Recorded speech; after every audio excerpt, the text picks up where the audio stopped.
Good morning, children. Today I will continue the lesson in class 6 biology, cell, the basic unit of life.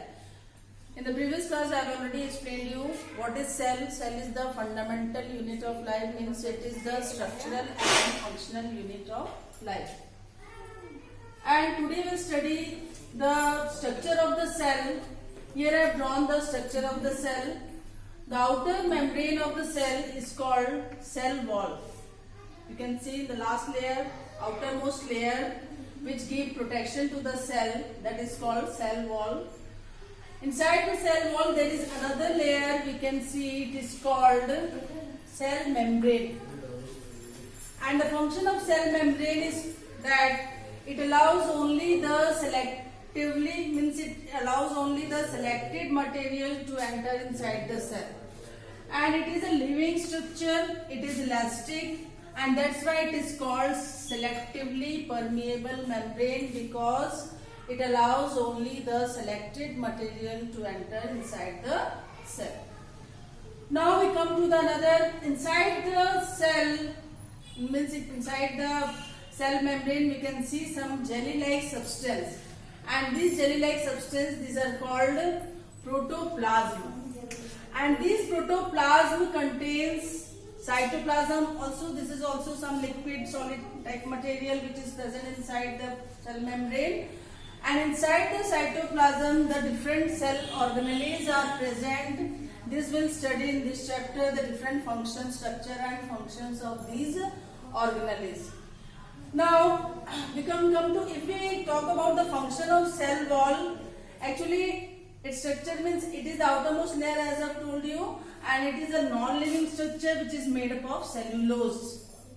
And it allows means its function only is to give protection to the cell. Now inside the cell, we can see the spherical like structure which is called nucleus. And if we study the structure of nucleus in detail, here I have drawn the structure of nucleus. It is made up of nuclear membrane. The outermost layer of the nucleus is called nuclear membrane. And there are some pores in between two nuclear membrane. This pores is called nuclear pore. And inside the nucleus we can see some jelly-like substance. Here also this is called nucleoplasm. And inside the nucleoplasm there is some chromatin material, which these chromatin material during cell division they get converted into chromosomes, and chromosomes are the hereditary units which contain genes, and these genes carry the characters and they transfer these characters from parents to their children. Now we come to after nucleus. You can see here, if we talk about the plant cell, there is green-like substance which is called, green-like structure which is called chloroplast. And this chloroplast contains chlorophyll, which is involved in the photosynthesis by the green plants. Now after this, we can see here mitochondria also. Mitochondria is actually, it is called powerhouse of the cell. Why it is called powerhouse of the cell? Because it provides energy during oxidation process. You all know about respiration. Whenever we take oxygen and the food which we are eating, that is broken down in the presence of oxygen to release energy, and this process completes in the mitochondria. That's why mitochondria is called powerhouse of the cell. Now here we can see the double stalk-like structures. These are called endoplasmic reticulum. And endoplasmic reticulum is of two types: rough endoplasmic reticulum and smooth endoplasmic reticulum.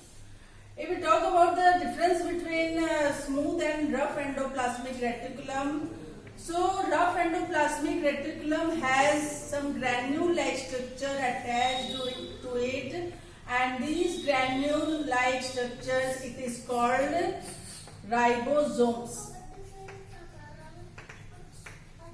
And the smooth endoplasmic reticulum doesn't have ribosomes. This is the main difference between rough endoplasmic reticulum and smooth endoplasmic reticulum. That in rough endoplasmic reticulum, the ribosomes are attached. In smooth endoplasmic reticulum, it is not there. And the main function of these rough endoplasmic reticulum and smooth endoplasmic reticulum is that the ribosomes which are present in the rough endoplasmic reticulum helps in the protein synthesis. And the smooth endoplasmic reticulum, they doesn't have ribosomes, so they help in the synthesis of fats and lipids. So this is also the difference between the smooth ribosomes which are attached within the rough endoplasmic reticulum and smooth endoplasmic reticulum. That smooth endoplasmic reticulum synthesize fats and lipids, whereas rough endoplasmic reticulum synthesize proteins. So these are some of the. Now beside these, some other structures can also be seen in the typical cell. That is one structure you can see here, like vacuole. It is actually the oval-shaped structure which are present in the most, means it is larger in plant cell, but it is smaller in animal cell. Because in plant cell, what happens? It has cell sap. Cell sap means all the nutrients which the plant absorbed and they get stored in the vacuoles, and from the vacuoles it is supplied to the different parts of the plants.